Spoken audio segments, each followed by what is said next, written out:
The Central Weekly, a weekly podcast from the Central Podcast Network. That's right.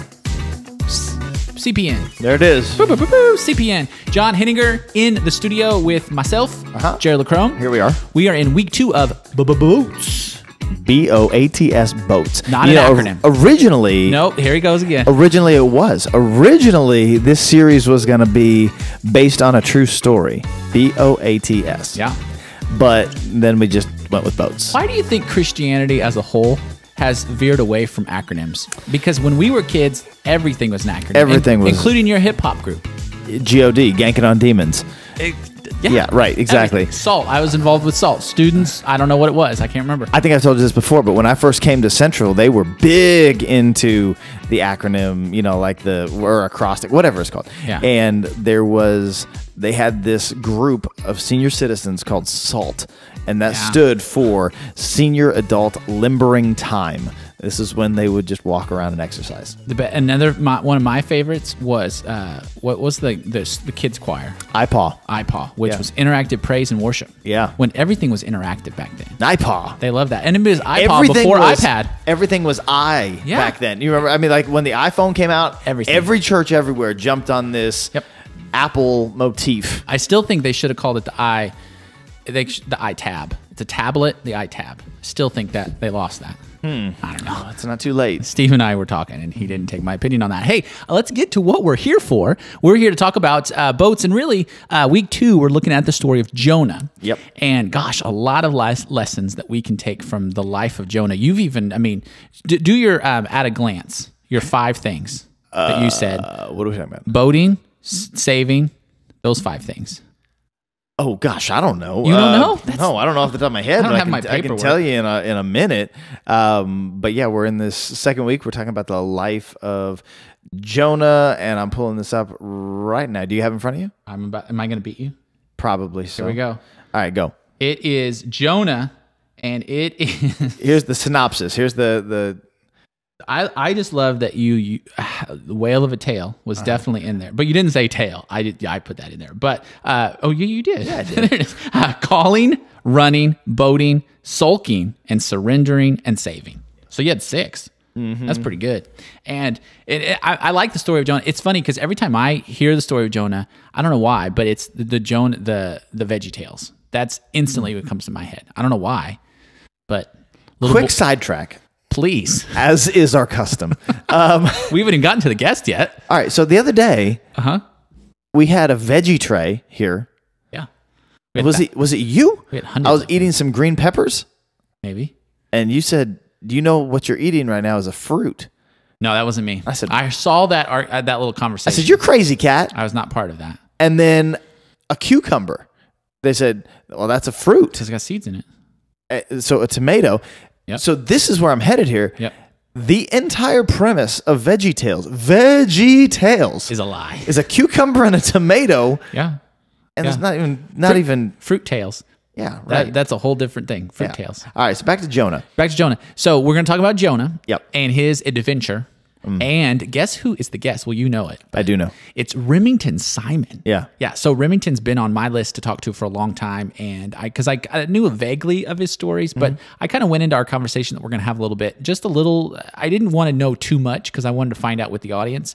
And at first I was a little hard to follow because there was brothers, there was sisters, there was Russia, there was the Indiana, but yet at the end, he gets into some really great points. And I just love it because he says that this is one of his greatest times of his faith and learning and exercising what the Lord is teaching him right now. Mm-hmm. And he's going to make a major announcement at the end.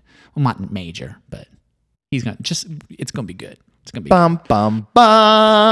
boats. Okay, so Remington Simon, and he was named after the 80s sitcom called Remington Steel. No, he wasn't. He'll clear that up for us. But I'm a big gun guy, so I know all about guns. I have a picture of you wearing an NRA hat and a leather jacket in Branson, Missouri. And that was probably the last time. That is so you, Jared. Big gun guy. You too. I just got to mention this because one of our first episodes of, I think it was episode 2 of the podcast, was Rock Island.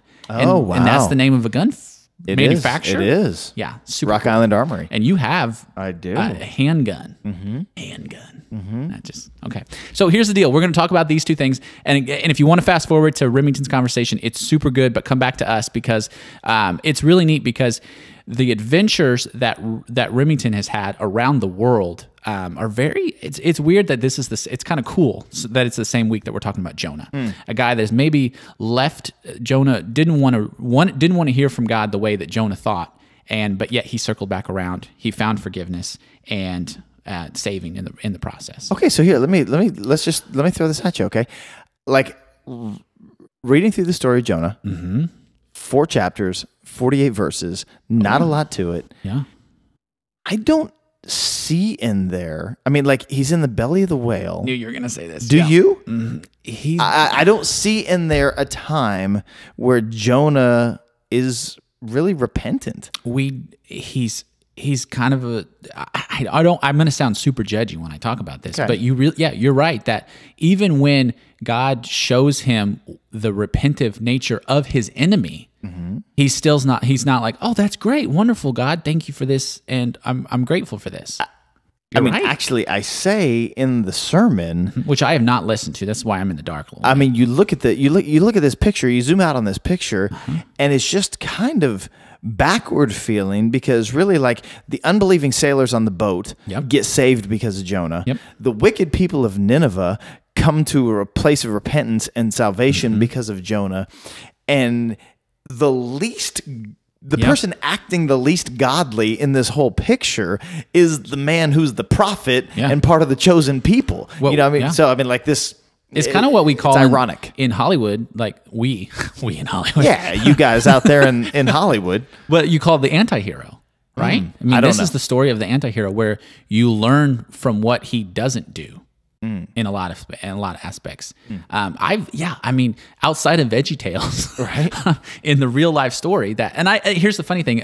Maria is in Israel at the moment doing her trip. So it's funny that I'm looking at these Bible stories just a little bit differently. Sure. And I wonder how the Israelite people see the story of Jonah, because again, like you said, the sailors, they weren't God followers.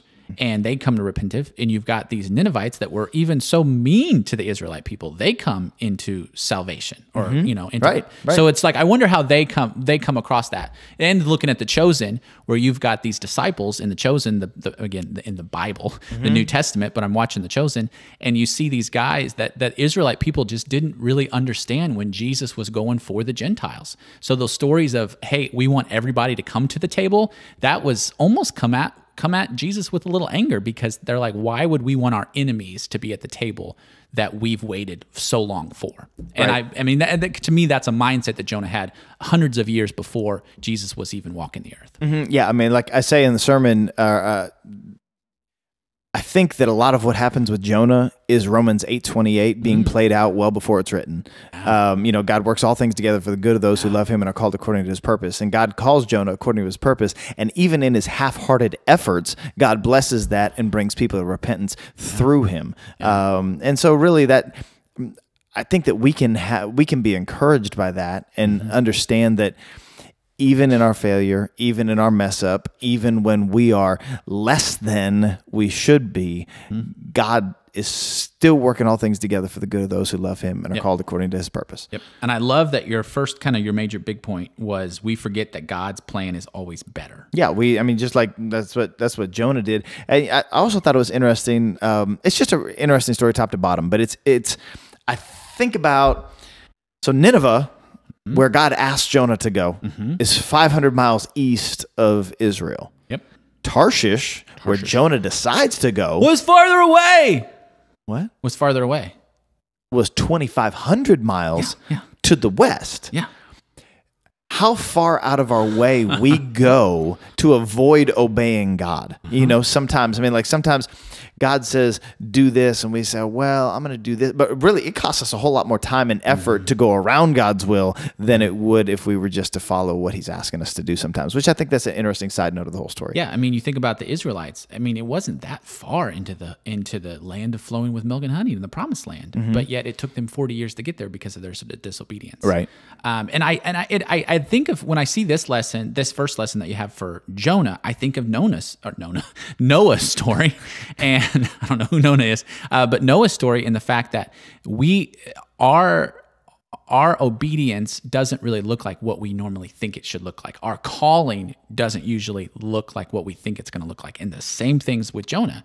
He did not even think that his calling was going to be to Nineveh, let alone think that God was going to call him to those people that were such an enemy of his people. Yeah, the story of Jonah is for sure about a man running from a mission that God put him on, but it is just as much, if not more, about God's heart for reconciliation with all people, no matter what sin you're wrapped up in, no matter what your background is. This is a story of God reaching and of God wanting that restored relationship with all people. And like I said in the sermon, I mean, this story really should be a caution to the heart of the messenger, right? I mean, this should be a caution to our heart because, I mean, how often we rejoice in the downfall of wicked people. When bad things happen to bad people, we are all about it sometimes. You know, it feels like righteous vindication, you know, like, oh, I told you so. I've been living the right life. You've been living the wrong life. Told you this was coming. And God, you know, I mean, like even you go to 1 Corinthians 13, right? I mean, like love does not rejoice. Love rejoices when truth wins out. And I think that God's love for us and love that we should have for other people shouldn't rejoice in the punishment of evil people, but the downfall of evil itself. Like there's there's a distinction between evil people and evil actions, and so often. An original line that I had in the sermon for this weekend that I actually cut out, exclusive to the Central Weekly, was something like, just like we have a habit of synonymizing inseparably the sin and the sinner. You know, like we make it one. We do, but it's not, and that's the heart of God. You know, I mean, like God hates evil, God hates sin, but we forget how much he adores the sinner. And that's so hard for our human minds to grasp. It's incredibly hard. And I think that's why Christians get in so much hot water when we come out against things of this world that we're supposed to be not for, but yet we're almost like, hey, we want to be against this sin. We want to proclaim that this is not God's best for our lives. But then the world just sees it as we're just against them and we're being bigots for that. And it's like, no, I want to show you the love of the Father because the Father loves, just like good discipline. Good discipline is good for us, and God's path is always what's best for us. So when we are able to really grasp that changes lives. This story of Jonah reminds me of the lost son, the parable of the lost son. For sure. I don't think I'm the first one to think that, because it just thinks that Jonah's the older brother that did things right and is upset when the prodigal son gets the ring and the robe of the father, and they kill the fatted calf, and it's celebrated. And it's really, that's the cautionary tale. A lot of people, especially within the church, hopefully can see themselves in the older brother. And again, not rejoicing when something was going wrong. Because I can imagine what that older brother was like when he would get stories from, oh, did you hear your little brother he's living on the streets? I bet he was kind of like, oh, I'm sad for him, but he deserves it because he does all this. He did this wrong. I'm doing the right thing. Right. And how often do we do that? For sure. Yeah. Yeah. So it's really good. And again, I think, and I hope people can see, just like in the story of the lost son, the story of Jonah, that God's love is, and that's your last point, it was, we cannot hide from the Almighty. Not only can we not hide from him, but we can't escape his love for us. Right. So go into that last point a little bit. We cannot hide from the Almighty. Well, I mean, that's just kind of the story of Jonah, right? I mean, like, it doesn't really matter where you go or what you do. God sees you. Matter of fact, so I ended the sermon just with 2 points. Like, you need to know two things. Wherever you are, God sees you. In your sin, in your rebellion, in your hurt, in your running, God sees you 100%. And 2, whoever you are, God wants a relationship with you, and then in turn wants to use you to bring other people into relationship with him. That's really the story of Jonah. Yeah. I love Remington's story. For us, in here in just a little bit, he really says that he's grateful for the stories that he's been able to go through because they're testimonies for other people. And so and that's like what we talk about in Relationships Matter Most. My story can influence somebody else's story that can influence somebody else's story. Yeah. And we have a God that's going to be in those stories throughout it and be loving us and be open arms and ready to accept us whenever we come to him with a repentant heart. And I think that's the play on too, is we have a God that we can't hide from, and that is a God that knows all and wants all for us. But yeah, I'm grateful for this, and I hopefully that our people listening can really wrap their heads around the story of Jonah and let that play and let that Holy Spirit talk to them in a new way, in a fresh way. Because again, these stories of Nona and the Ark, it's a combination between. But these are common stories, and a lot of times when we think, oh, these are kids' stories from the Bible, gosh, they're not. They're playing a big part in our lives right now. Yeah, so, no doubt. Good stuff, John Henninger. Thank you, Jared. Praise the Lord. PTL, as the kids say.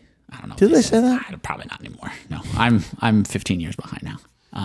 Yeah, I'm getting old. It really. I mean, how old are you? I'm 36. And you're how old?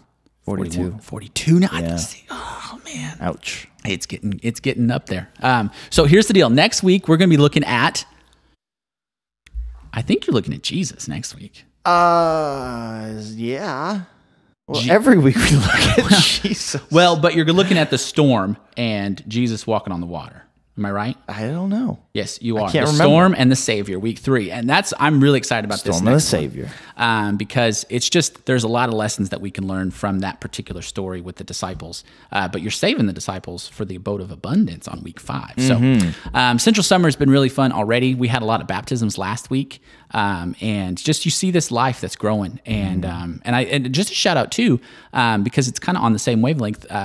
Our one and only Zach Nave did a good job with the kind of those conversation reflection guides for the sermon. And that's just kind of what we're doing here with the Central Weekly, digesting the sermon, letting that lesson and those lessons from the Bible and from your heart, John, really go throughout the week. And I always say that we can digest them for the rest of the week. So nice, yeah. hopefully, if you didn't get a chance, look back on our social media on Facebook and Instagram, check out that story of Noah. And we're going to have another one on Sunday from Jonah. Very nice. Well enunciated. Yeah, it's really, I had to make that clear. So thanks a lot for listening. In just a minute, we're going to throw it over to our conversation with Remington Simon. And man, does this guy have a story for us to hear. So buckle up, get ready. Here it is. And we're back with the Central Weekly, and we have a great guest here in the studio. We've got, here's the thing. I say one and only a lot, but here's the you are one and only. Remington Simon, ladies and gentlemen. And some people might be like, who's that? Well, we're about to tell you. Remington, say hi. How you doing, everybody? So Remington, I've Central a couple years now. How long? About a year and a half. About a year and a half. Okay. And so you were one of my guests that I've had on my radar for a while to ask, because a lot of people have told me, man, Remington's got a great story. You got to hear Remington's story. I'm like, okay. And then I've kind of held off a little bit, thinking maybe the Mention It podcast and Trevor would pick you up for a conversation. He hasn't. So I'm like, no, we're going to pick him up now. And you're basically a free agent, I think. So I picked you up, and we're going to have a great conversation. Yeah, early bird, man. Exactly. So Remington Simon, we got a lot to talk about, because really it literally goes all the way back to Russia. It does. Yeah. and we're going, and you're in the U.S. Army. You're sitting across from me in uniform, which is super cool. That I think that we get the chance to do this legit when you're in recruiting. And so we'll talk a little about your job now, how you got into Central, which is pretty much because of your job, and we'll go back to the old country, and we'll go back to Russia. Tell us a little bit about how you grew up and how you got here, and some stories in between.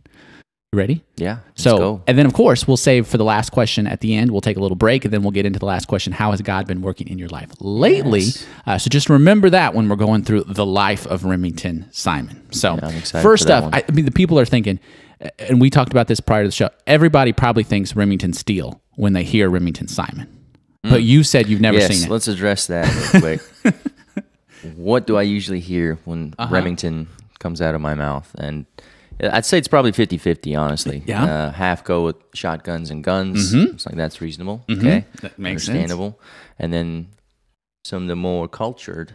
There you go. Right? That was me. I was the culture They one. go with Remington Steel. And then I have to correct them and be like, look, according to my mother, I was named after Frederick Remington, who was a sculptor of cowboy stuff. Really? Did he do the one that was in George W. Bush's Oval Office? There's a Hold on really a second. big like cowboy on a buckaroo, and I think that's the guy.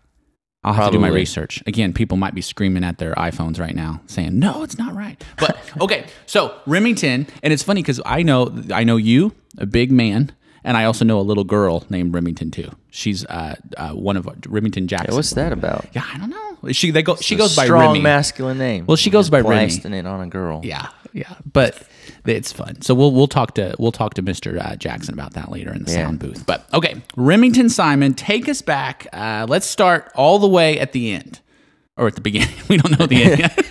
Well, let's start at the beginning. I'm in heaven. Tell us where you're at, where you were born, and take us to the motherland.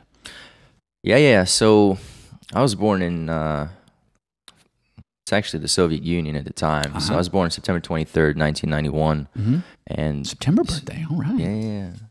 That's where the cool people were born. So the Soviet Union had just recently broken up, and so I was born in Fergamo City, Uzbekistan. And my mother was the full Russian. My dad was the Uzbek. Okay. And then apparently they split because memories, there's a few of them coming in. And I just remember my dad had pretty big anger issues, and he's also the one that was tan. So that's how I assumed he was the Uzbek. Yeah. My mom was not. So I guess they split because I remember a train ride. That's the next kind of like cut frame in my memory. A train ride to what I can only assume back to her hometown, which is Saratov, Russia. Okay. And so it was myself, my sister Kiana, who was adopted with me, and then a baby brother at the time. Well, anyway, we took a train ride back there. My biological mom, she definitely struggled with alcohol. Because I can remember taking my first sip at like 3. Really? Just because it was 3 or out 4. and it was there? Yeah, somewhere around, yeah. No. It wasn't just out. It's not like I got into it. Glass, here's some alcohol. Wow. Kiddo takes a sip. Don't remember much after that. As I take a sip of coffee. Yeah, so, I mean, the images I have is, and I don't know how deep we want to get into it, but, I mean, the house is a bit of a wreck. My mom's usually out of it or passed out somewhere.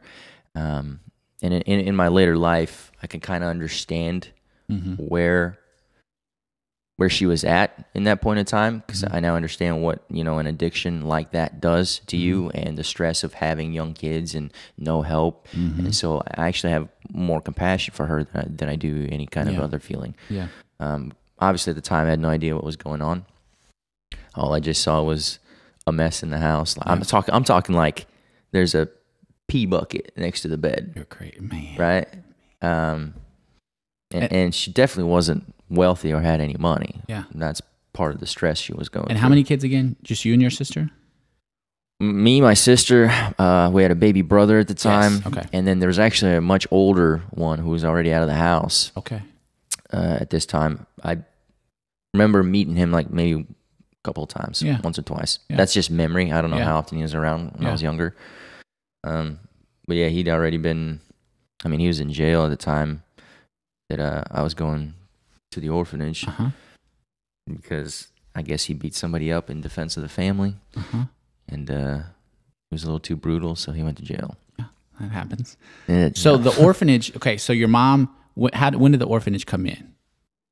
Me, my sister, and my baby brother were on the street for about a week or so. Wow.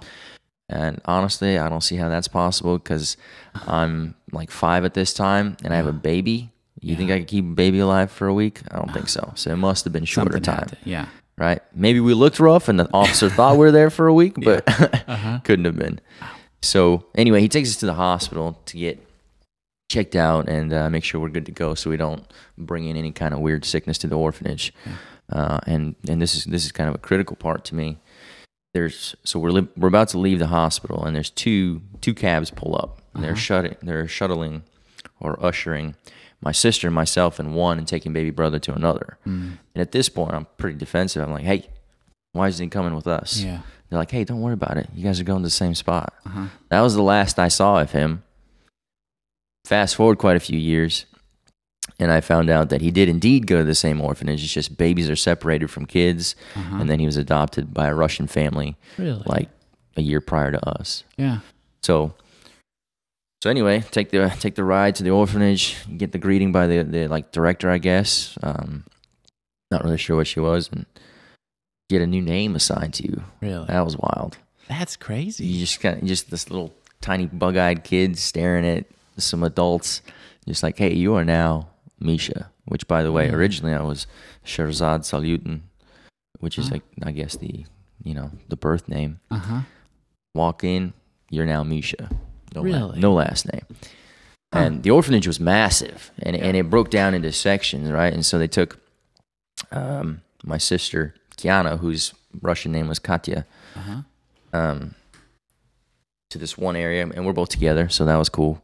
And in this area, I'm thinking there's probably 25 kids, right? And then there's a boy section, girl section, where you sleep, and then they separate those even further into age groups.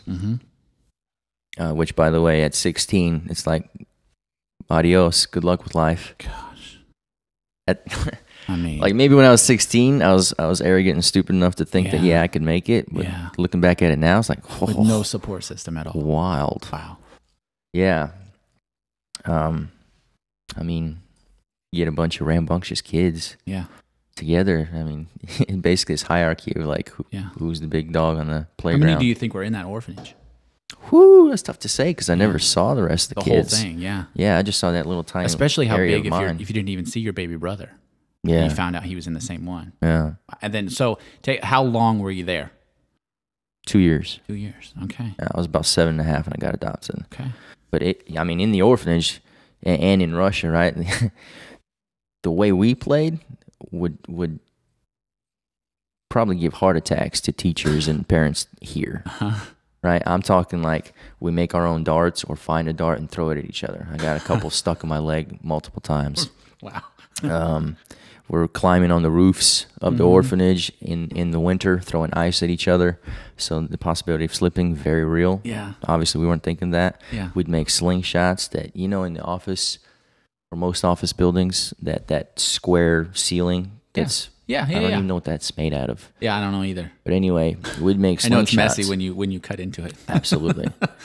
And we'd take wire hangers, bend them until they broke into nice little pieces. You make a U-curve out of it, put it on a slingshot, and you could shoot it through one of those office things. And so that's what we're shooting at each other. And I guarantee, so because you're an orphanage that size, you're probably not supervised all the time. You have one. Yeah. One adult for each section, right? So 25 kids, one adult. And I'm saying, like, my boys, if they were in that room and they didn't have adult supervision and telling them here what's right to do and what's wrong, they would be doing the same thing because they try to do it outside with the sticks and stuff already. So it's just, one adult and a rubber hose for spanking if you got. You're kidding. Did you get a lot of spankings?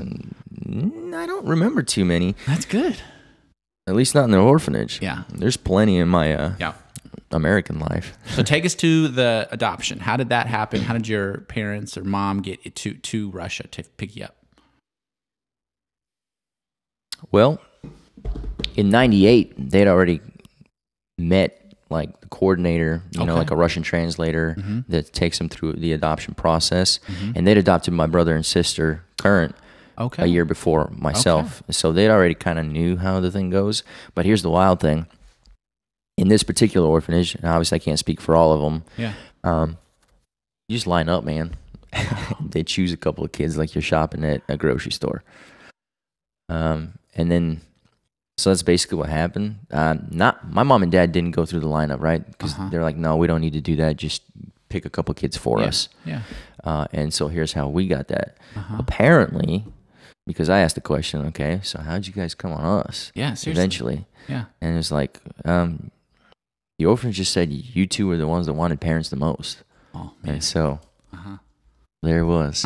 That's how we got chosen. And so your baby brother and your older sister were adopted first. Why the year difference? Just the baby brother. Okay. My sister and myself were adopted at the same time. Okay. Yeah. So they got your baby brother first. Were they in Russia? Like, yeah, Russian parents. Okay. I found this out many years later. Okay. Yeah, he got adopted a year prior just because babies apparently go quick, Exactly, right? The yeah. hot commodity. Yeah. And the good thing is adoption's not cheap, so I know he's pretty well taken care of. I would like to eventually find him again, but his records were sealed though, which is why I didn't find out for a very long time. And now that he's an adult, because let's see, I was 5, and he was a year or younger, so at least 5 years older. Yeah. So bring us to America. Let's go. If we fast forward, bring us. How did that happen? So, okay. So I'm trying to fill in the gaps here. Your Russian parents adopted in Russia from an orphanage by Russian parents. That was my baby brother. Okay. And then now I and my sister are adopted by American parents. I'm clear now. Okay. There it is. Yeah, by American parents. So they show up and they got a bunch of goodies in their bag. They donated to the orphanage, all that good stuff. Kind of a meet and greet. And then, I mean, I don't know the behind the scenes because as a kid. So next thing I know, we're just hopping in a car with these people and driving away. Right? And you're 7.5, 8, you said? About 7.5 at this point. Yeah, I have an 8-year-old and I just can't imagine having her just pick up with a new family and just go. That's crazy. Yeah, it's crazy now, but at the time, I guess I didn't really think you were anything excited, of it. probably. Yeah, I was. So March of '99, I was again that September. I turned 8, so that's showed up to America, and you know what? First impression, slightly disappointed, and let me tell you why. Everybody knows America in the world, and so in the orphanage, we obviously know too. And here's the general thought process of America. Americans are so wealthy that everybody has a pool on their roof. Oh, yeah. So every house has a pool. So when I came to my house and there's no pool on the roof, I was like, what? And for a 7.5-year-old, that's big. That's big not to have that. Yep. Yeah, I was like, what's going on here? Looks like a big house. Doesn't look like they're poor. Are they poor? There's no pool in the house. Anyway, very quickly, proven wrong. Super ecstatic. Loved every second of every moment I had that was with my new family, new name, which again at this point I'm kind of used to. I'm like, okay, whatever. Yeah. Craig and Sue Simon adopted me in March '99, and then the real life began. So, look, your sister came with you, and any other siblings that they had already? No, just the two from the prior adoption. Okay. From the year before. Okay. Nikolai, my younger brother by 3 months, and then his biological sister, Oya. Okay. So obviously they try to stick with their Russian names, but more of an American version. Yeah. Okay. And then with Kiana and I, they just straight up just forget it. Yeah. Okay. So back up because I'm confused again. You said baby brother was brought in the orphanage with you. And then he left a year before and was adopted by a Russian couple. Yeah. You said another boy that's your brother was adopted first. Oh, the baby brother is the first. Okay.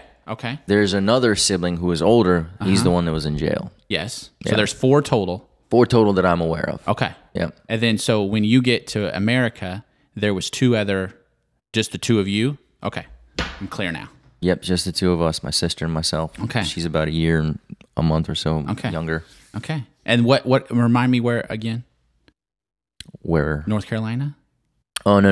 Northeast Indiana. Okay, way off. Yeah, I mean, yeah. Okay, so what part? So like up there by like north of Fort Wayne by about 40 minutes. Okay, yeah. Little place called Albion, Indiana. And pretty rural setting up there? Yeah, small town. Yeah. Kind of rolling hills, pretty flat. Yeah. Yeah. Very close to here, honestly, to what Southern Illinois is. But yeah. Oh, so let's back up real quick. Like I told you that we're put to this little tiny area with 25-ish kids. Yeah. And of the let's say 12 boys, 3 of us were Misha. Oh, really? So they weren't exactly creative with the naming either. Yeah, and that is crazy because they knew your name going into it. Right? Yeah. And you were put into that. But that's crazy. Maybe it was just easier. have no clue why. Or they wanted to just kind of wipe things clean and have a clean slate. But I mean, it's you could. That's why I love to hear stories like yours. And sorry if I'm not getting the details right all the time. No. We don't have time for that. But it's super cool to look at your life, especially when you have one that's crossed, continents, and to say, okay, here's something that I've seen, and just to learn from that, and to see, wow, I was given a name in an orphanage. I was given another name by my Christian parents. And then just to think about what God gives us and what's his name for us and all of those qualities. Isn't that cool? That come the with nickname that. he gives us? I can't wait. Cool. Yeah, I don't know. Yeah, maybe yours will be weapon related again in heaven. We'll see. So growing up, Northeast Indiana, and what was that like? And especially what was that like being from Russia? What was the language stuff like? Because I'm pretty sure at that point you're speaking Russian. Sure. Yeah, I was reading and writing Russian. Mm-hmm. Which, by the way, when you're doing school in Russian, everything's in pen. So if you make a mistake, you have an open razor blade, and you scratch off. Oh, good, razor blades for just the kids. A wee bit of the paper and rewrite in pen. Wow. You know what? Never cut myself. Well, I see. Don't remember anybody getting sliced open either. I'm going to bring up my pen right now because you said this. This is one of my favorite things in the world right now is the friction pen by Pilot. It's we all remember erasable pens back a long time ago. They didn't really work. They just usually they cut up the paper. This one really works. Like I can erase your name right off the page, and there it is. It's gone. Heat related. Pretty wild. I know. So back then they didn't have these in the Russian orphanage. Just had a razor blade. Okay, back to childhood in Indiana. Yeah. So first day of school, I climb a tree. Yeah, I'm a boy. That's what I do from Russia. A principal office, parent phone call. Parents come to the school. Do you know what your boy was doing today? He climbed the tree. Dad's like, yeah, he's a boy. What'd you expect him to do? Right? So again, this is kind of the difference between Russian upbringing and American. It's just so much more. Did you start school in that fall of 99? Yeah, jumped right into it. And oddly enough, it took us like, I don't know, 2 months to learn English well enough to get along. So once my English got way better, I started doing first and second kind of at the same time, trying to catch up. Yeah. And then, just kind of took off. So my schooling years and childhood growing up was very outdoor related, right? Spent a lot of time outdoor playing, the typical stuff, or I think is typical. It's not typical anymore. Swords, making bow and arrows, making ships because we live on a small lake. And so you make the ships, you make piers, you make all kinds of stuff, right? Because you try to build stuff because that's what little boys do. And then they shoot each other with fake guns. And so all that coupled with my absolute zeal for adventure and adrenaline, honestly. Those things coupled with my curiosity and strong will, I'm trying to find the right word because annoy isn't it. It drove my parents nuts. Right. And so I got in trouble a lot as a child, and I got spanked very often, And it was more so for things I was told to do and didn't do rather than doing something bad. Exactly. Yeah. And so it was just, I mean, my parents were definitely at a loss. Like, what do we do with this kid? Like, clearly spanking isn't doing anything. So. Yeah, I've learned that with 5 kids. You learn which kids spanking is the right thing because it corrects their behavior and it changes them. And again, I'm not talking about beating my child, but I am talking about a corrective SWAT that can get their attention, and it's not done out of anger. But because the Bible even talks about spare the So, but you also know which it doesn't work for. I mean, I remember my last SWAT as a kid.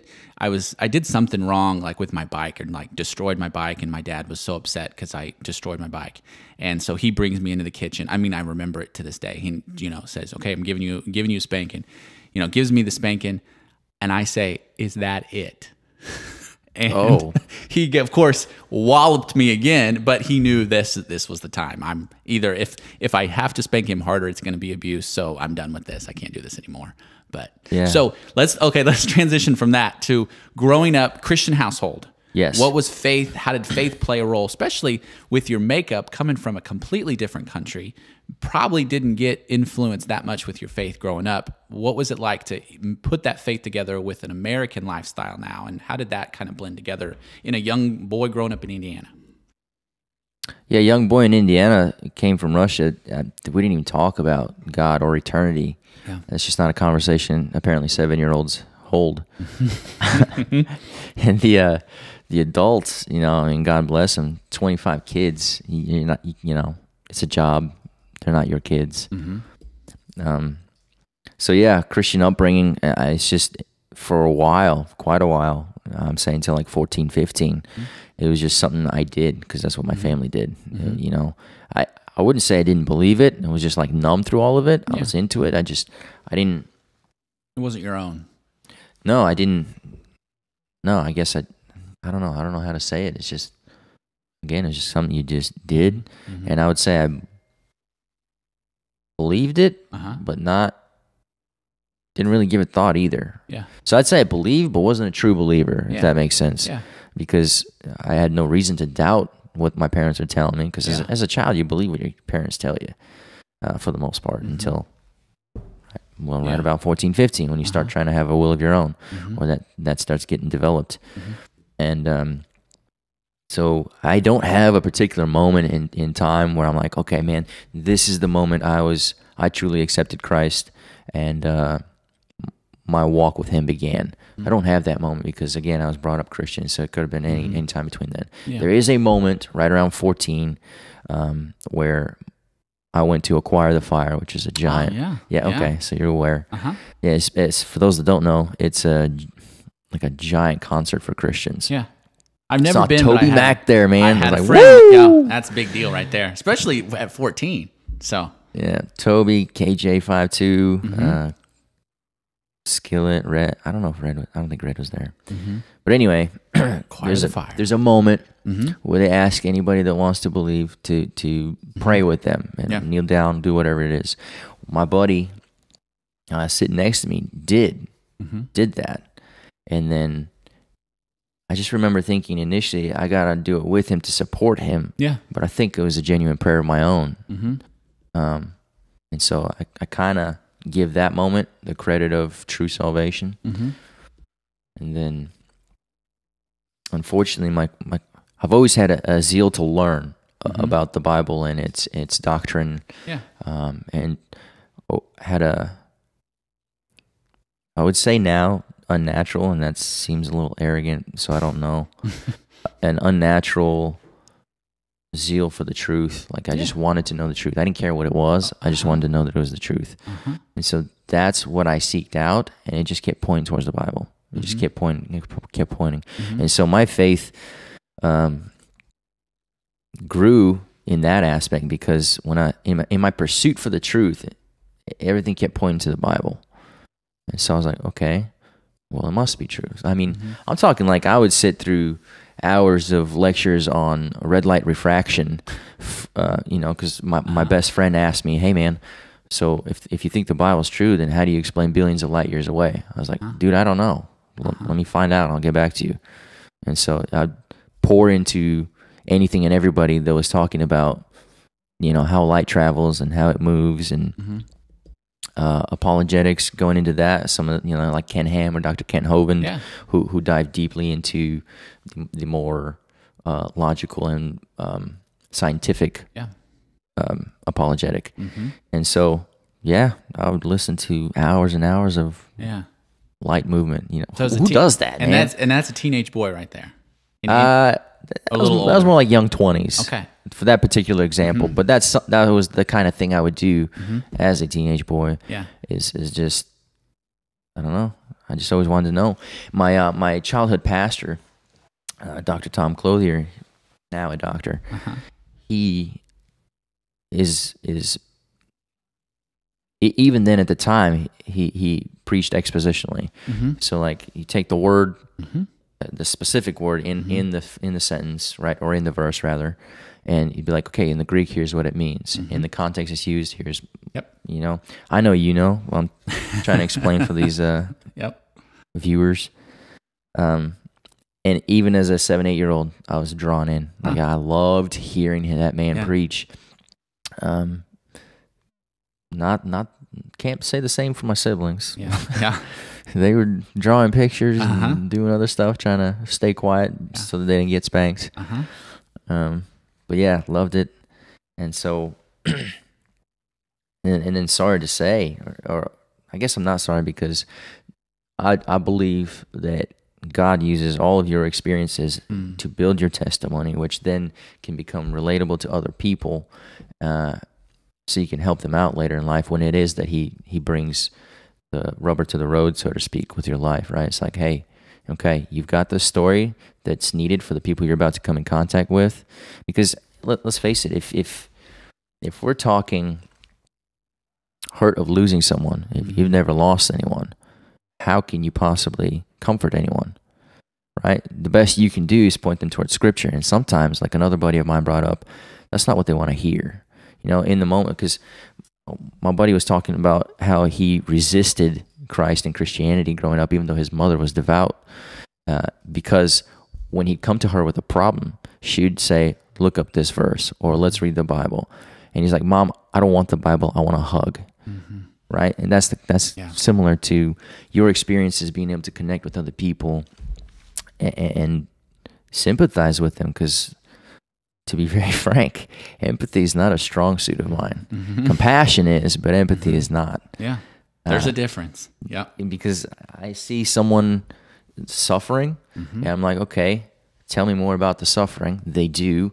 In that time, I'm identifying the root cause of this. And I'm like, all right, let's destroy that thing. Yeah. Right? Then your suffering ends. And so that's compassion, being moved to the point of action.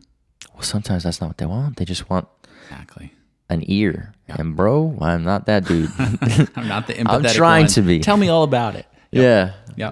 And gosh, Remington, that is some good stuff right there. And that's so many things that a lot of us can learn, especially when we do start to learn more of the Bible and your Bible knowledge goes up. You want to tell people about that. You get excited about that. But there's a wisdom that you need to consult the Holy Spirit from, of when's the time to let the Holy Spirit use the Word and when it's to use your life experience. Because usually it's your life experience that's going to bring them to the point of listening, so that their heart is soft for the Word. Because gosh, I mean, I've seen that so many times where you've got people that are they're on fire, they're ready to go, they're ready for the gospel, but then they're just not using their God-given wisdom. No, they start Bible thumping.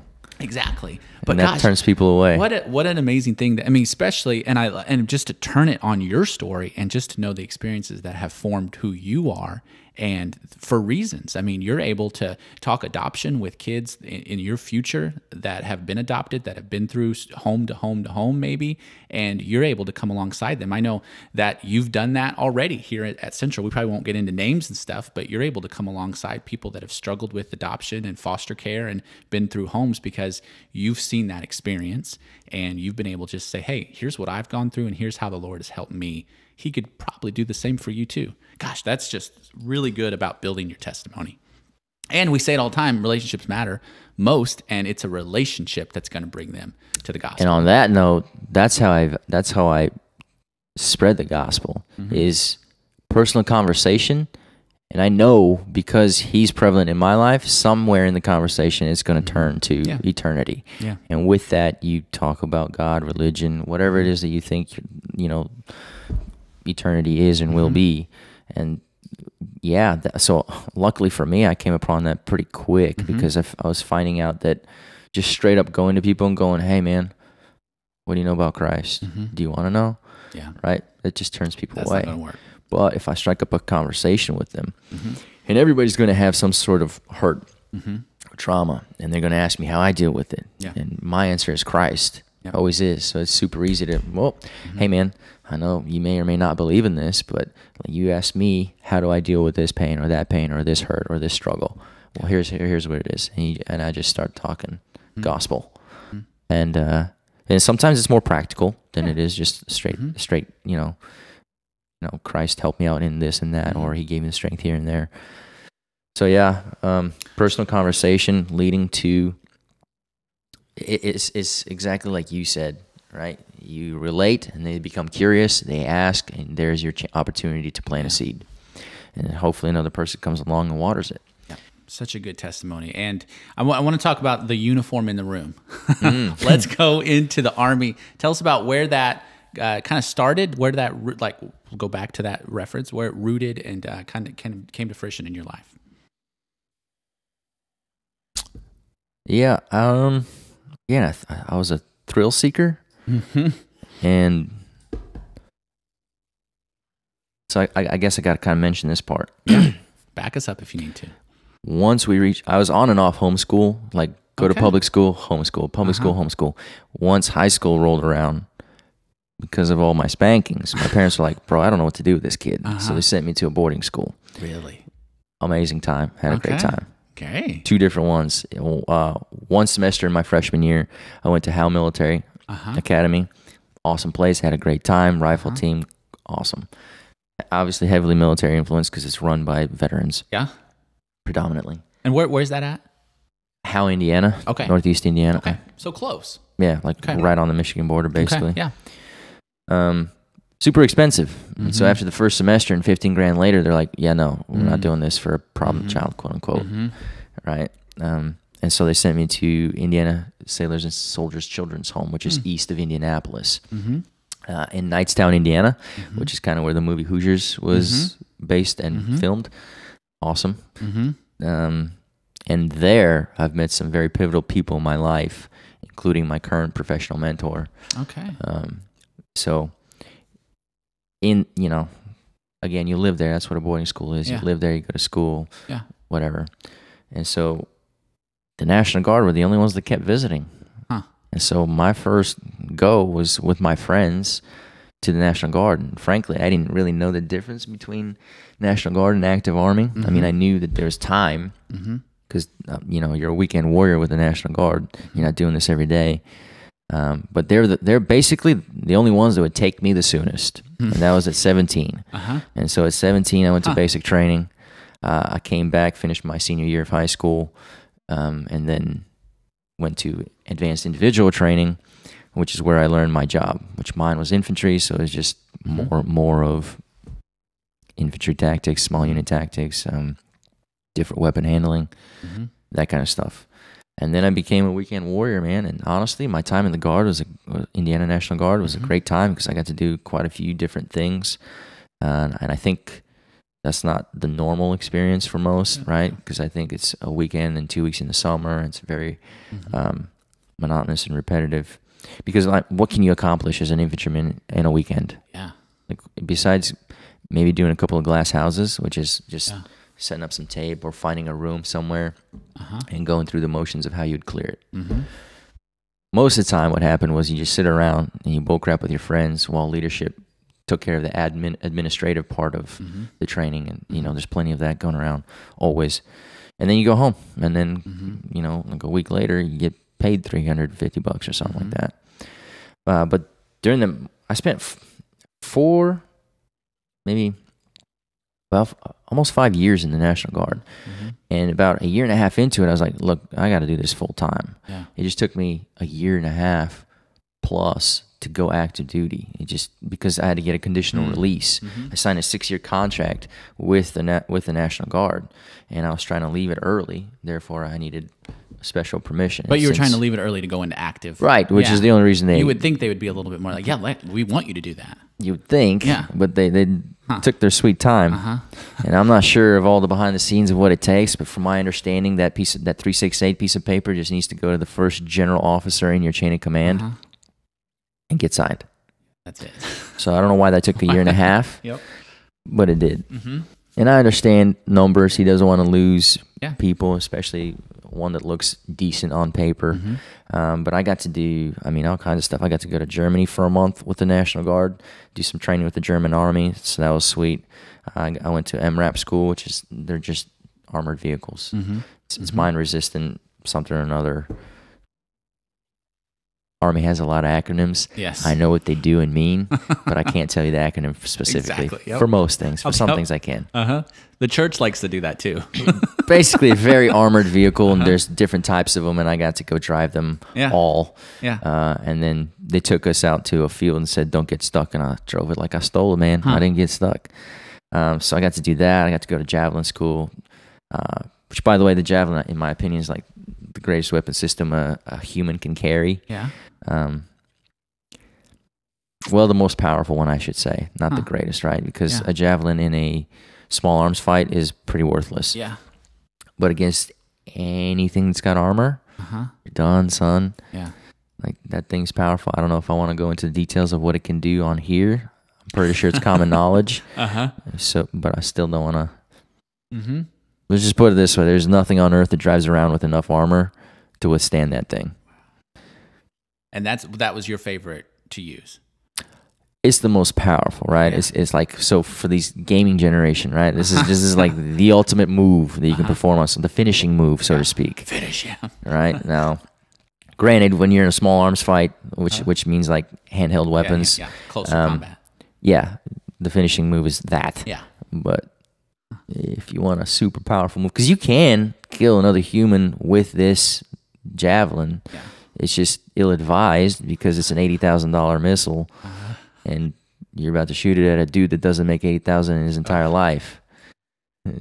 That's the thing where I've seen that in the military, where there's you have to be wise with what you have.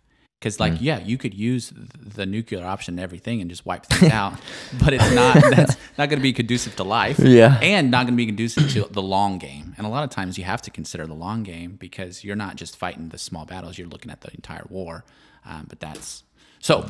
I'm not going to try to talk anymore about military from my end. I'll continue to talk. So let's bring it into the family a little bit. So you're doing this. When did you and Keely meet? How did that go about?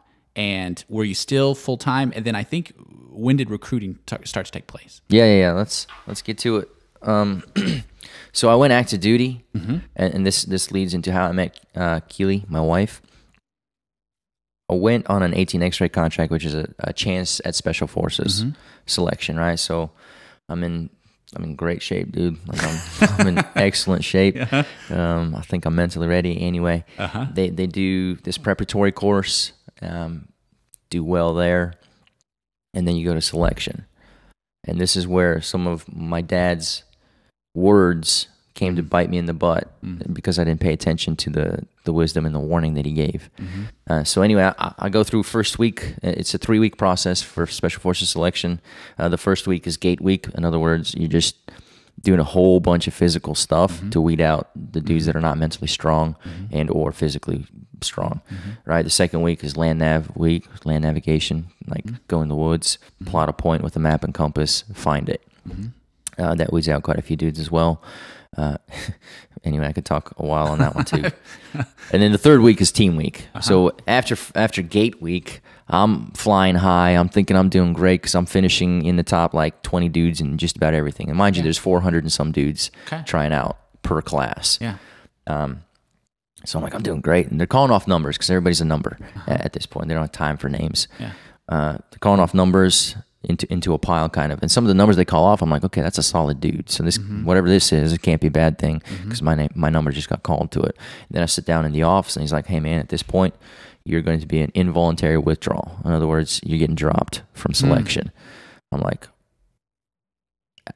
I didn't believe him. I was like, yeah, funny. Is this a joke? Like, you're joking with me, right? You're screwing around with me. Because, again, I thought I was doing good. He's like, no, man, it's this, I'm serious, unfortunately, and it's this paragraph right here, because before you even get to the physical part, you do a whole bunch of competency testing and batteries of tests, and then you sit down with a psychologist to make sure that you will represent the United States well behind, well, with no support in a different country. So anyway, in that psych eval, I said I had a pattern of disregard for the law. Not an inaccurate statement. I'm not going to argue that. And what it was speaking of is, I remember this specifically when she asked if I'd had any speeding tickets. I said, I laughed, and I said, yeah. And she's like, why you chuckle? I was like, well, because I got plenty of them. I got like 10, 15 speeding tickets. Mind you, I'm 22 at this point, right? So that many tickets, and by the time you're 22, is atrocious. And So anyway, she wrote pattern disregard for the law. He's like, sorry, dude, can't take that chance with you. Even though I'd been squeaky clean for a year and a half that I was trying to go active. Yeah. Because I was like, okay, this is what I want. I'm serious about it. Yep. Time to grow up and stop being stupid with the speeding, right? He's like, we just can't take that chance, right? So everybody that fails selection goes to the 82nd Airborne, baby. Okay. It's the land of broken dreams. Okay. Man, I mean, I want to pause there just for a second, because it's crazy to have physically, you're there, mentally, you're there, but to have something that was small, in your past come back to bite you. I mean, that had to be mentally set you off, and know that this is what, I mean, especially when you said this is what you want to do, this is what you were pursuing, and then to have that change, that big correction. Yeah, it crushed me for maybe a week and a half. And then I was like, nah, man, if there's one thing I know about life, is there's a way to get around it. Yeah. Some way, one way, shape, or another. Yeah. And so I asked the cadre, I was like, look, this is what I got. I don't believe it. I think there's a way around it. What's your suggestion? He's like, bro, there's 400 some dudes that just put in a packet. Put in another one. You think we keep all those? No. So I was like, oh, roger that. Okay. I'm just going to go build another packet and try it again. Yeah. Keep trying this thing again until they realize that it's me. Yeah. And say, hey, stop it. Didn't get to do that because the airport. I go to Wilmington, North Carolina. So again, I didn't make it. I get assigned to Needs of the Army. Needs of the Army typically is the 82nd Airborne. Okay. And so I go to the 82nd Airborne, which is in Fayetteville, North Carolina. It's actually Fort Bragg, now Fort Liberty. And you just jump out of airplanes. Their predominant missions: jump out of airplanes, an airfield seizure, right? So you jump on an airfield or near one, and you seize the thing, push out to the perimeter, or a little ways to some of the more the access routes, and just basically form a perimeter around the airfield to protect it while our planes land and do whatever. Yeah. Right. Some of their more like secondary mission set is like EDRES, which is like. It can be humanitarian, but most of the time it's like, hey, these civilians need evacuated, or whoever needs evacuated in a timely manner. And so typically that's a, I mean, it can be a DZ drop, a drop zone somewhere near the target, and you march to it and do your business, or it can be land by helicopters only a couple clicks away, and then you march to it, you do your business and get the civilians out of there. So yeah. They're one of their big missions that I failed to mention is they're the global readiness force, right? Yeah. They're the ones that are supposed to react within 18 hours to anywhere in the world. Yeah. The Rangers have the same mission set. Yeah. Obviously, the Special Operations community, which now the Rangers are a part of, have that same capability. Yeah. And so that's predominantly the mission, right? So you're always going through a high tempo of training, right? You're training often. Yeah. And there's always one minimum brigade on standby for that 18-hour notice. Yeah. Which means like you can't leave base more than 2 hours away. Okay. Drinking is allowed. But you got to be ready. Yeah, you're not, while on GRF, which is that readiness posture, I wasn't a drinker, so I didn't really pay attention to what the rules were for the drinking bit. I'm pretty sure you weren't allowed to drink during that. I mean, that would make sense because they don't want somebody getting in an airplane hungover and having to drop them wherever. And well, that dude's going to have a rough plane ride. That would be an expense to the military that they've just wasted. Yeah. So anyway, the place I would visit on the weekends is Wilmington, North Carolina, which is a massive college town. And that college, because it's a beautiful beach town, is predominantly female. Like there's the female to male ratio is in massive favor to the dudes. I'm talking like 7 to 1. Wow. So anyway, I'm like, oh, I like this place. That's where I'm going. Meet up with my wife on the beach, and obviously just a girl at the time. Yeah. I'm like, okay, so this girl can stand her own. She,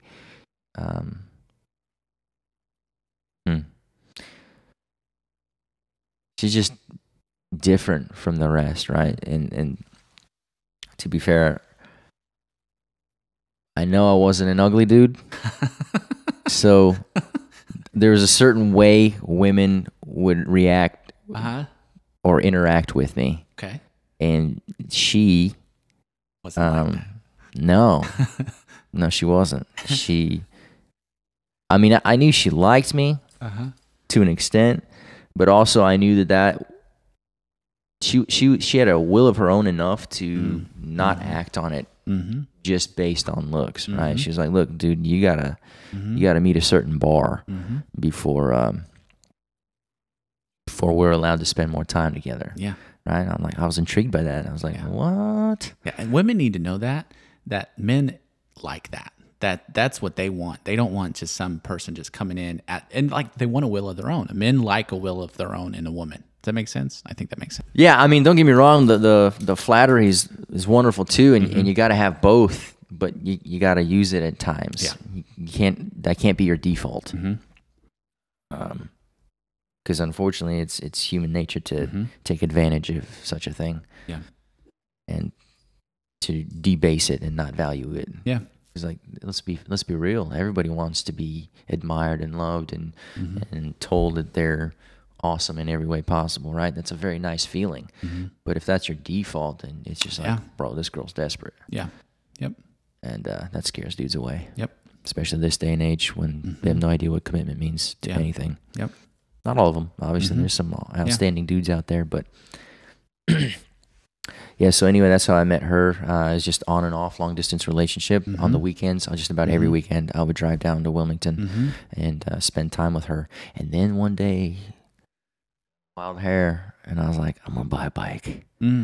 So I bought my very first bike. I bought an R1 Yamaha Red Raven. Yep. It's 1,000 cc's, baby. That thing can go. About a month later, I crashed the thing and shattered my knee. That thing can go. I didn't even know I was going that fast.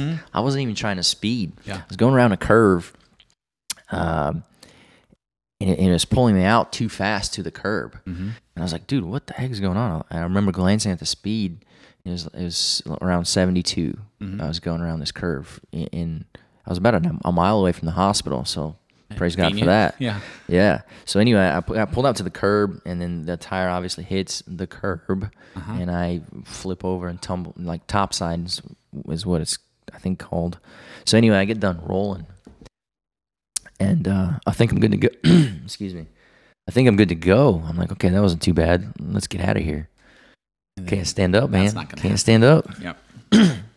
Not to mention, when I did stand up and take a step, I felt like puking. I was like, okay. I've heard that if the body's injured enough, that you might want to puke if it causes that much trauma. Naturally, all my adrenaline from the crash masked the pain. I had no idea I was broken. So anyway, the ambulance gets called. I get hauled to the hospital. They put a brace on me like this, basically a couple screws into my femur and into my shin bone. Kind of hold the knee from moving until I could get surgery to repair it. Yeah. It's like that for a month and a half, maybe 2. Yeah. So atrophy was massive because I was in bed most of that time. Yeah. I mean, I would lift my leg in bed and there's a string from my hip to my knee. Yeah. And that was basically the tendon because there was no muscle. Yeah. And I was like, okay, well, this is ridiculous. I get out of bed this one time to do pull-ups. I was like, all right, I got this. I do like 5 and almost pass out. I was like, whoa, bro. This isn't ready. Atrophy is a real thing, man. Wow. That's not good. Like, just super light. I don't know if I did it too soon after getting out of bed, after laying in bed for a couple months. Or maybe I was just that weak. I don't know. Yeah. But I know after 5, I was about to pass out. I was like, okay, I guess I got to chill out on that. So, and the unfortunate thing is I wasn't even supposed to be outside of base at the time of the crash because I'd gotten into trouble with the military, and they're like, listen, dude, you're going to have extra duty, and you can't leave the battalion footprint. Yeah. Well, I did. Yeah. And they found out because I crashed. That's going to let them know. So that was a bigger punishment, naturally, and it makes sense. So yeah, just recovery process for that took a long time, because a year later when they're taking out my gear and a bunch of physical therapy and stuff, the doc was like, "Hey man, we found your meniscus and it had a small tear in it, but it was lodged in between your joints, right? So in therapy, when I'm trying to bend my knee, I'm crushing against this thing, and I couldn't move anymore. Yeah. I was like, why can't I bend my knee any further than this? Well, that was why. The meniscus was torn and lodged in the joint. So naturally, I was pretty upset with the doctor about not seeing that, but then come to find out, like, it's a super hard thing to see, and I don't know if it was his fault or not, but it set back the another surgery recovery process quite a bit. Wow. Luckily, they didn't take it out because I was so young. Let's see, this is March of 2015.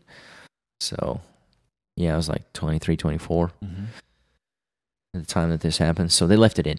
Yeah. Anyway, after the airborne, I decided I wanted to go fly helicopters. Become a warrant officer and fly helicopters.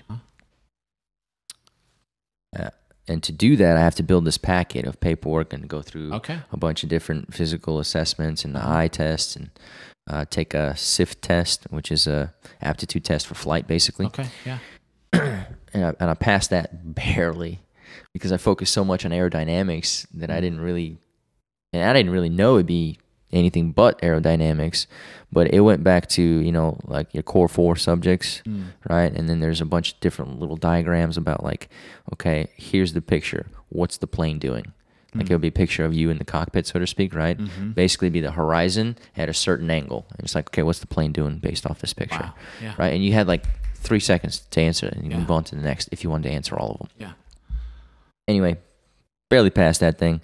Building my packet. Well, my knee, mind you, like, if you take my tibia plateau and you go straight down the middle and to the interior, it was all crushed. So they basically put in a plate in there to hold all the pieces while it healed. Yeah.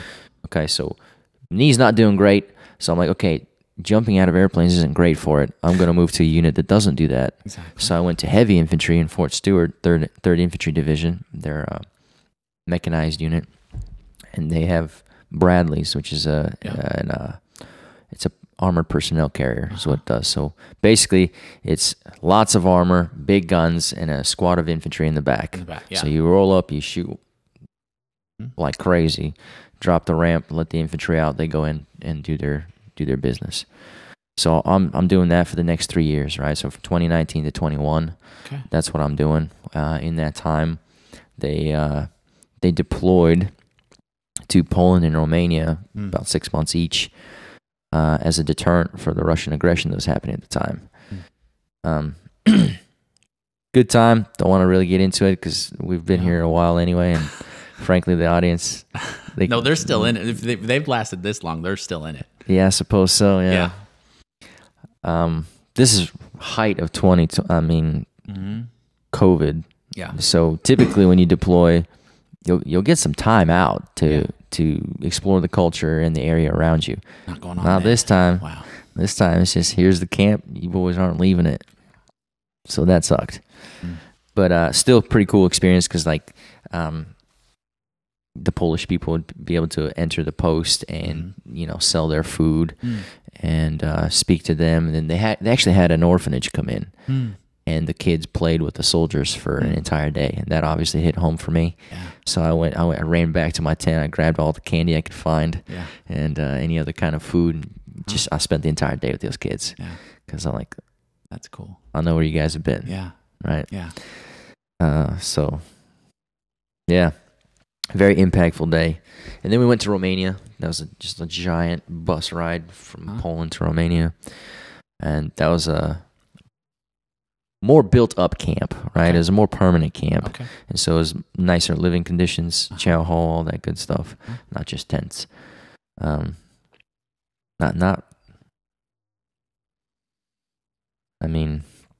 wasn't very active. Not a whole bunch to do there besides kind of exist as a deterrent. Yeah. Wrap that up, come home.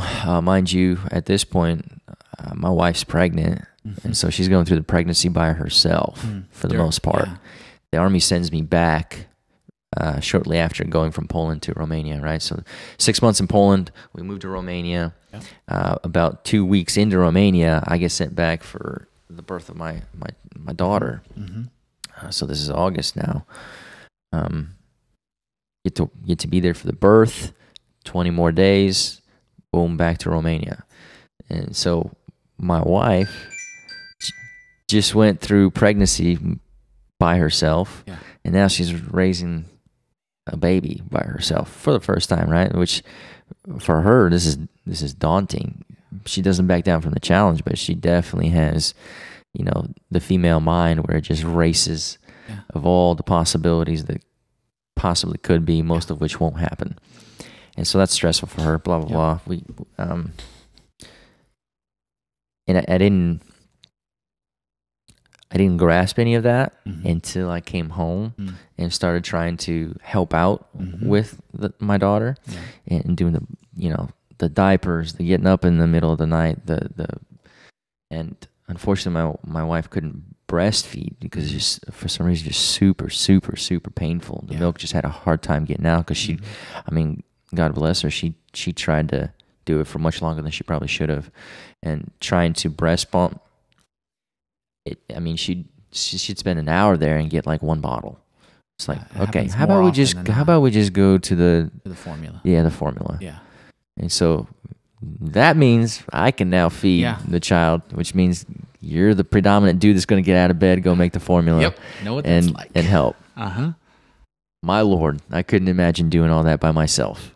So through understanding, my compassion and even empathy for what she had to go through while I was gone just skyrocketed. Yeah, I bet. And for all single mothers. For all single mothers. Yeah. And that's when I had extra compassion for my biological mother, because I'm like, wow. Yeah.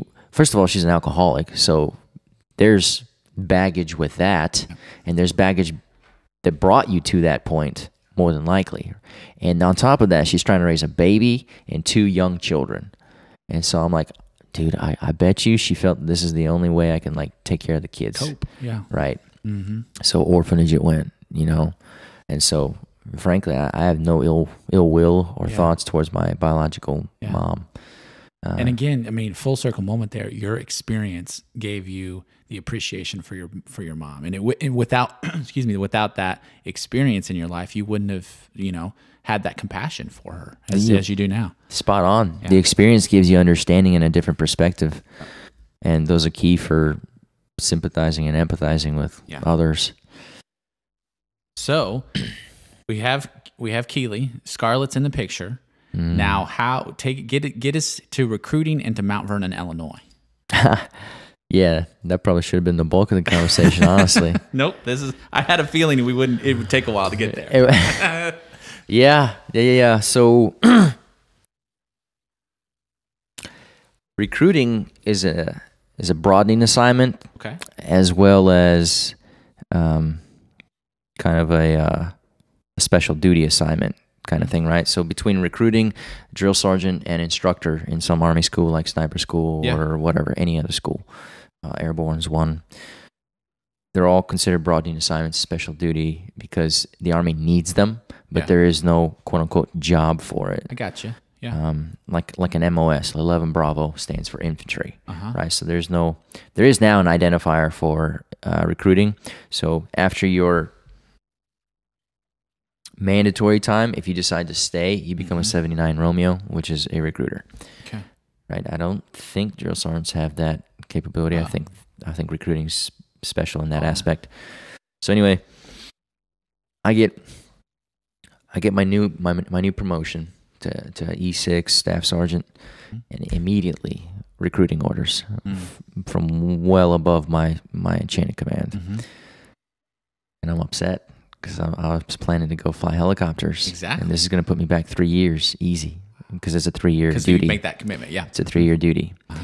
Voluntold. Yeah. Not a commitment. I know what voluntold is. I'm married. Yeah. So not happy about it. My first sergeant's making fun of me in a lighthearted manner, right? He's like, "Oh, this is going to be you." And he posts a picture of some dude talking about the Army or wearing Army material everywhere. I try everything and anything to get out of this duty, or to at least like postpone it so I can put in my packet and go fly helicopters.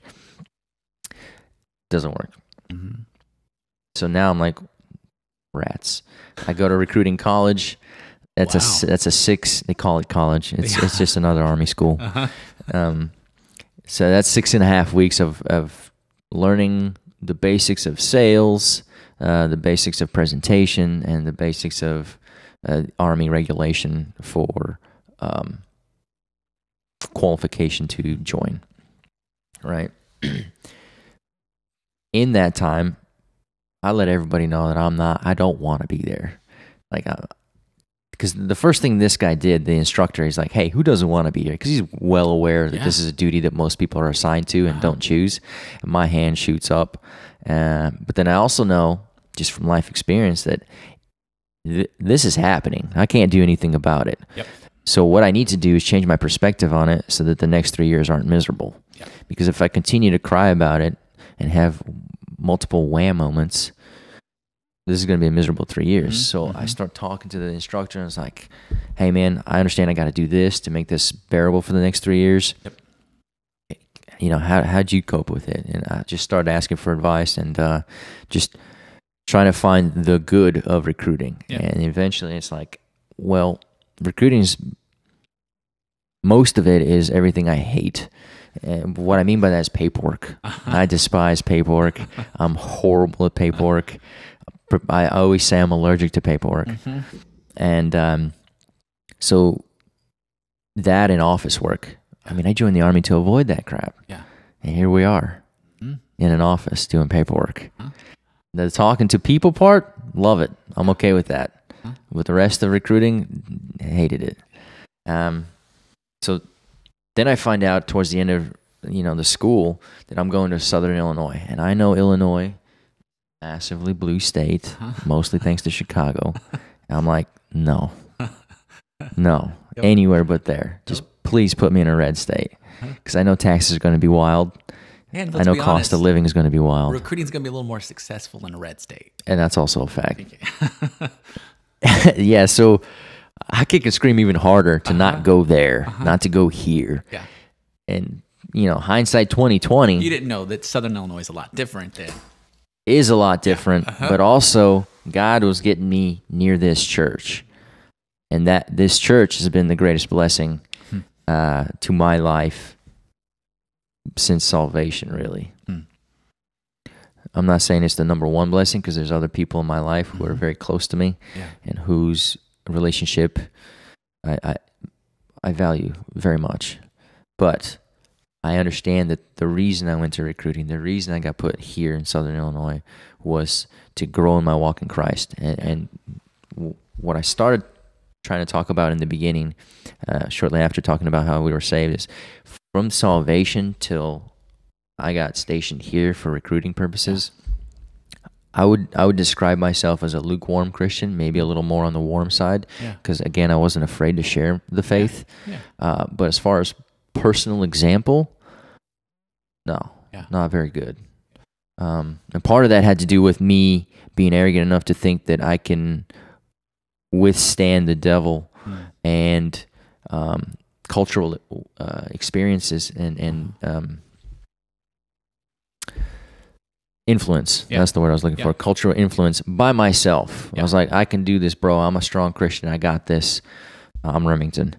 And so being in the Army with a whole, it's predominantly not religious anymore. It still claims to be predominantly Christian and or a couple of the other religions, but very few actually live it. Yeah. And I was one of those dudes that lived it a little bit more because the nickname pastor or preacher came up often. Yeah. So you're probably talking the talk, but not walking. Yes. That talk. Yeah. Yes. Yep. Exactly. And even though it drove me nuts, I would just groan so with so much emotion that I knew the Spirit was praying for me, and because I couldn't describe the upsetness and disappointment I was feeling enough to Him about my lukewarmness. So anyway, I get stationed here, and my number one priority when I got stationed here was finding a church that I could find a group of men my age to fellowship with. Yeah. I wanted a small men's group, Yep. basically. There's a couple of churches I went to before Central. Yeah. They didn't have it. Yeah. And I was very blunt with them. I was like, look, I know you guys want me to return because that's what everybody wants. I'm not going to because you don't have this. Yeah. I'm seeking You this. knew you needed that. Yeah. Yeah. And so Randy Steele, good friend of mine now, he's the one that suggested I go to Central. Yeah. And he and I have been meeting, I'm supposed to say, every Friday morning for breakfast with him and a group of other godly men. But I tend to miss those Fridays. Yeah. One, because I don't even know it's Friday until halfway through Friday, just because the nature of my work. Yeah. And so the guys would try to remind me. It's like, hey, tomorrow's Friday. Remington, you going to be there? I love being there. I make it when I do realize that it's Friday in time because we're meeting at 6 in the morning. I know that breakfast. Yeah. Yep. So anyway, he suggests Central. I come to Central. Central's great. And you guys have the numbers, especially in the younger section, for me to be able to plug into. And so that's how I decided to continue coming to Central. And with that, actually right about that time is when my Christian mentor, he suggested I start a chronological reading of the Bible with the Bible app, which I did and then completed. And honestly, that I wouldn't say I did it every day, but I did it consistently enough for massive growth in that 1 year. Yeah. Because just being in the Word 4 times a week, makes 5 times a week, incredible. Yeah. I mean, I grew more in that 1 year of doing that reading than I had in the previous 10. Because naturally, when you're reading, you're also going to pray. And I put a premium on prayer because a relationship with God, who predominantly speaks through a living word, his Bible, is, some people get frustrated, and I was in this boat as well. It's like, well, why doesn't he just tell me exactly what he wants? Exactly. Why are we speaking almost mystically, even though the Bible's not mystic if you spend time in it? It becomes very clear. And the reason it becomes clear, and this is what I akin it to, is a relationship between you and your best friend. Okay? He might say a word that means nothing to anybody else, but because you know him so well, you know exactly what he's saying and what he's thinking about it. Yeah. And so in the same manner, if you know the Lord well enough by spending enough time in prayer and his word, the Bible's not mystic at all. Yeah. You know exactly what he means and what he's talking about. And the best friend analogy, people can understand very well. And I stumbled on that by accident, which is a lot of times when I'm saying something that's like, other people are like, whoa, that's what I'm talking about. You're, whatever. It meant a lot of sense, blah, blah, blah. Every time that's happened, I had no clue what I said. I could barely remember what it is that I spoke and said. I could remember the general point that I made and kind of how I said it, but exact words, don't know. And most of the time, that's because the Spirit's speaking through me. I fully believe that because I didn't have that understanding. I couldn't even formulate it if you wanted me to right now about that topic. So I know it wasn't me speaking. And when that happens, I usually have no idea what exactly I said. I just know generally, here's what I said. And it's crazy because you're strengthening the person you're talking to, but it's a strengthening of yourself too. You just, even though you didn't know completely every single point that you made, you knew that you were edifying that person, and this thus edifies yourself. So, Remington, man, good stuff. Here's the thing, and it's been neat to see because you've been super involved with that men's group, and it's just the timing of you getting involved, Trevor taking on his role, and just because we've always had men at Central, of course, but we've never really had, okay, now we're going to turn attention to these guys and make sure that they're developing their faith and get them in a room together at least a couple times a month, and make sure they're gathering in the Word, and having a pastor that's over that ministry has been really neat. And it's really cool, and I wish we could spend more time on, like, okay, remember seeing these highlights of your life, and like, wow, look at that. And how, because speaking about your name, we talked about that and how God gives us a new name, and just, you are a protector, and that's in your very nature. I mean, you see that, and you see that with why you choose what you want to choose in life to do. And like you said, with your compassion with somebody, a protector is a compassionate person because they see the need and then they do something about it.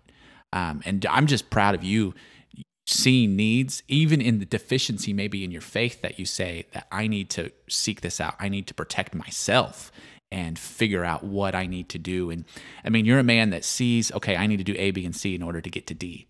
And that involves commitment. And again, like you said, that's rare in a lot of guys your age.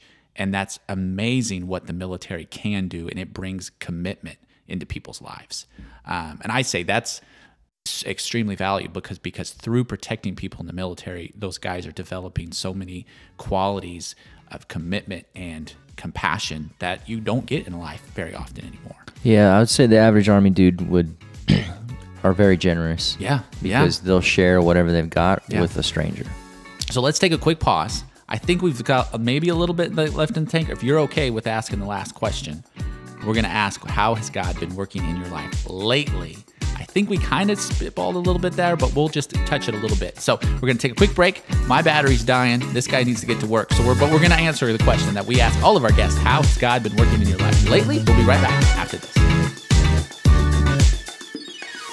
And we're back with this crazy, amazing conversation with Remington Simon, and we're going to get right back into it. So Remington, tell us, how has God been working in your life lately?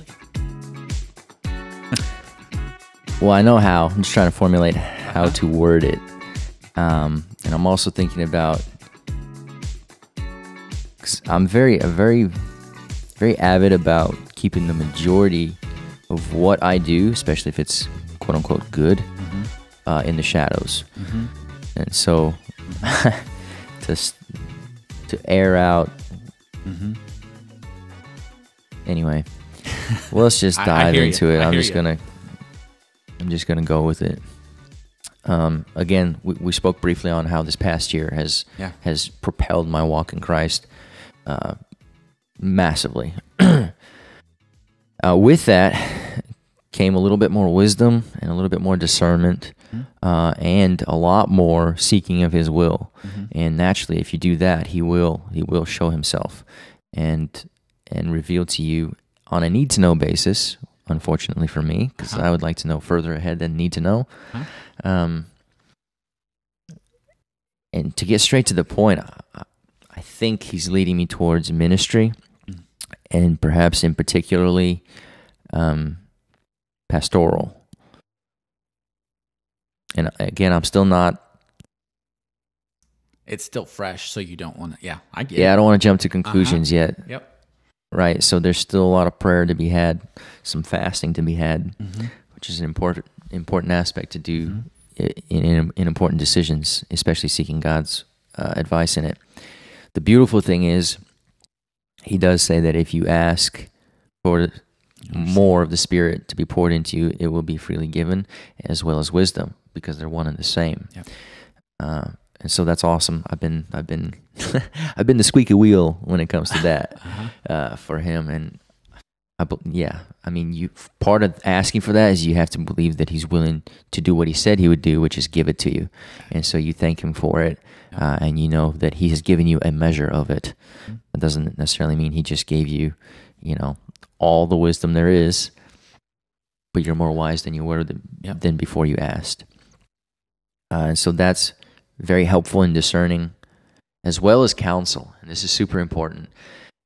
You gotta have people that you trust, who are wise enough to give you advice and counsel. And this is something I was talking about to my Christian mentor like last night or the night before, and because he asked about it, he's like, well, Remington, I've always noticed that you have no problem, even at this young age. He's speaking 31, because he was saved at like 49, I want to say.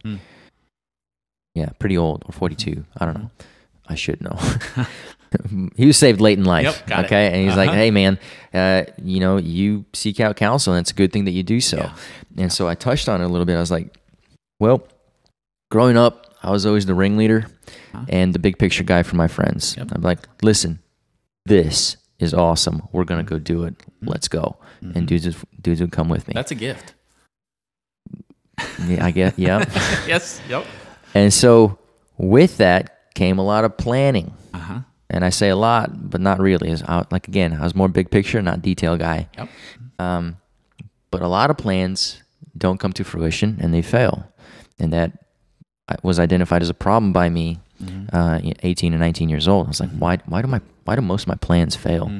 And then I stumbled on Proverbs. I can't remember the exact chapter and verse, but it says, I'm paraphrasing here, seek out wise counsel if you want your plans to succeed. Yeah. Or it might say to have a higher chance of success. Right? That doesn't mean cut out God. Yeah. No. Yeah. That's not what it's saying. It's saying, listen, I understand. It's saying, God's saying, I understand that you need to plan for your future, but also don't worry about tomorrow, right? There's a way that those two work hand in hand. Yep. I'm not going to get into it right now. So basically, since that day, 18, 19 years old, I have seeked out wise counsel in just about anything and everything that I considered important enough that I needed to seek out counsel. Like I didn't know the answer, and I didn't know how to take the answer, or I didn't know the perspective on something. And so I would, if I have a Christian question, I go to my Christian mentor or past pastors. And now Jon, who has made himself available to me and my questioning, and just been a super swell guy in offering his help. And so seek out wise counsel. Yeah. Super important to do. With prayer, mind you, with prayer, very important as well. Wise counsel and prayer is how I plan on discerning exactly what ministry God has in store for me, what path he has in store for me. And it's recently been brought up to me that, hey, Jesus cannot be the ends to a mean. He has to be everything. And with that, you can trust that he will lead you where you need to be. Yeah. So, and again, I keep telling in the Bible studies, in the men's groups, my favorite visualization in the Bible is Christ walking on the water. Particularly when he allowed Peter to come to him on the water. And here's why I love it. As long as your eyes are on Christ, no matter what is going on around you, you're good to go, man. You're walking. And he was walking on water until he started paying attention to the dangers of the water. Then he started sinking.